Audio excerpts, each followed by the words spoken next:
breakfast, and I always provide a gift on the first day so that he can remember what the whole year will be all about. And for him, it's all about drawing.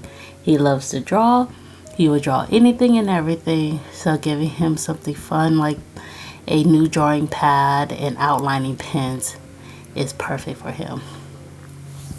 We are going to get started in the typical flow of the day, which will be a Bible story and some discussion. He's still young, but it's amazing how much he can grasp and understand and regurgitate back towards us. So we're discussing how the book flows and what is expected of him during this time.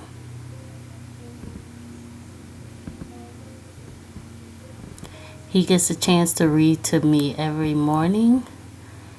In this case, he's reading to both of us as we listen to him and how smoothly he's reading.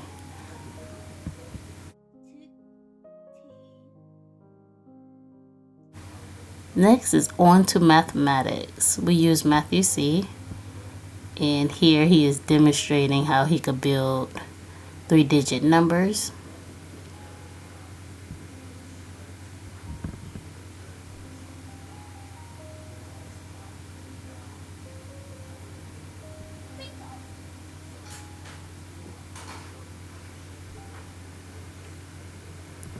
And then we move on to a worksheet.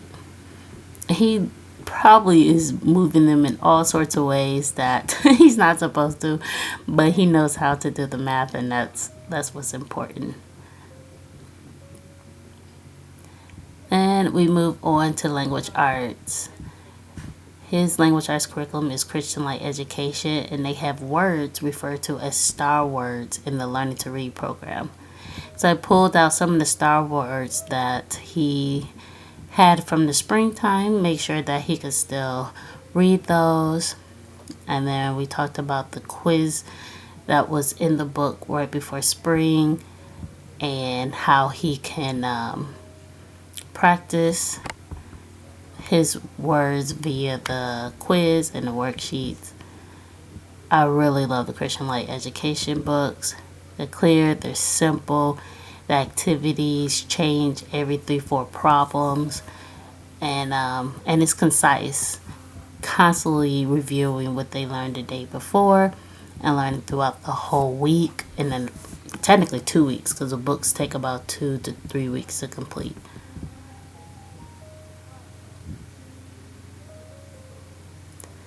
We make sure activities are up and down motion. One activity is done seated, the next one he's on his feet. Sometimes running, sometimes jumping, sometimes standing. Anything that will constantly allow him to move his body. What is this? A boat.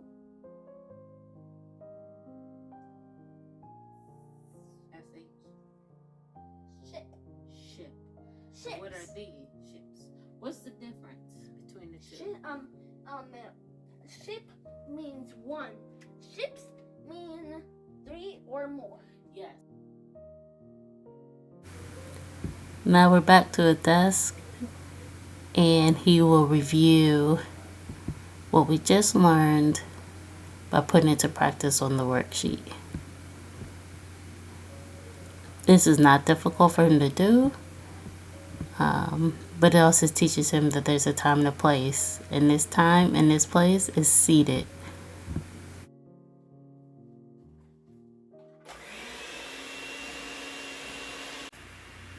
We're moving right along into Tuesday morning.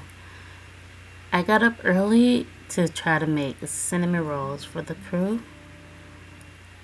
And while it's still early, I got in my prayer time, my cup of coffee, and just some relaxation. It is very hard for me because I am a night person. Anybody out there else is a night person? I function very well between 10 p.m. and 2 a.m. Or at least I feel like I function well. And which has been helpful in my career because working in taxes and finances, you need quiet and that's where I could find the most quiet.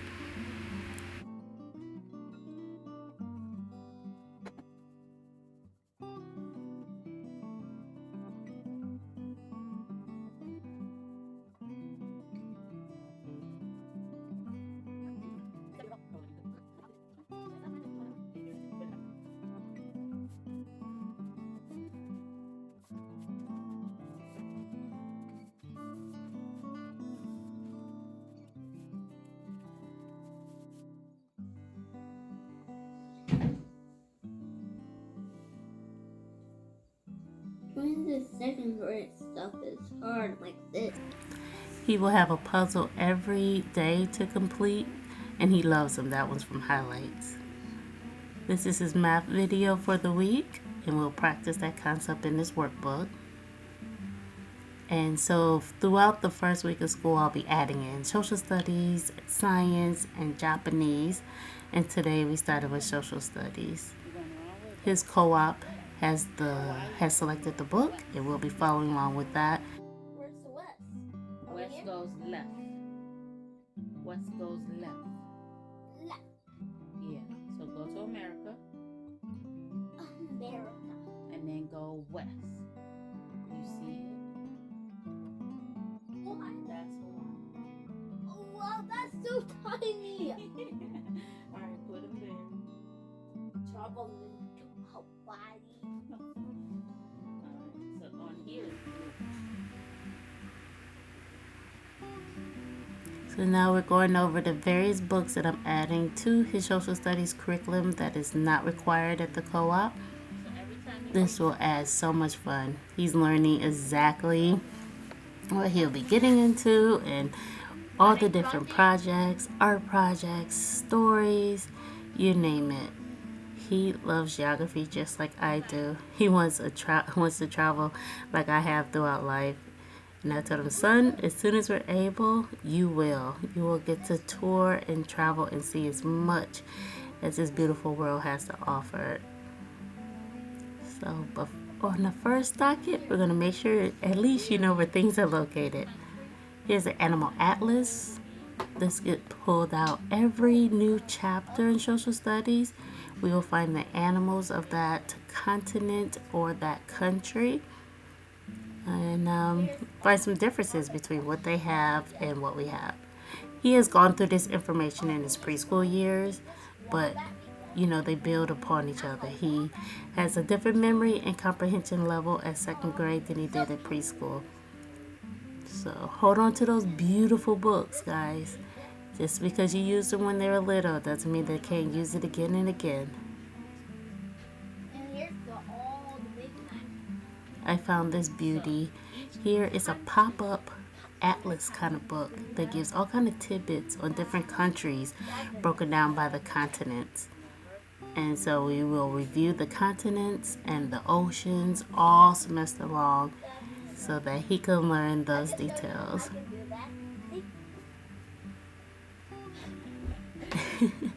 He's mimicking a dance from Russia that he's seen on TV. And so here I'm showing him how the pop-up book works and how we will read each and every bit every time we reach a country.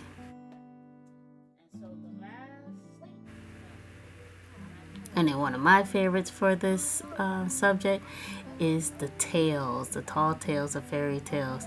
I know lots of people do not like fairy tales and tall tales, but I think it's a beautiful way to teach a child life lessons, such as Aesop fables.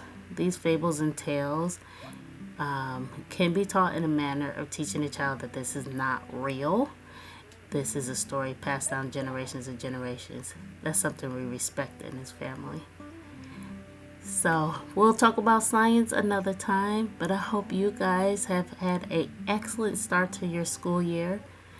And is there anything unique or different you guys are doing? Make sure you drop it below. Until then, guys, take care. Thanks for dropping by. 20 December? Yeah, we don't say the comma. Okay. What year is it? 20. 20? 2024.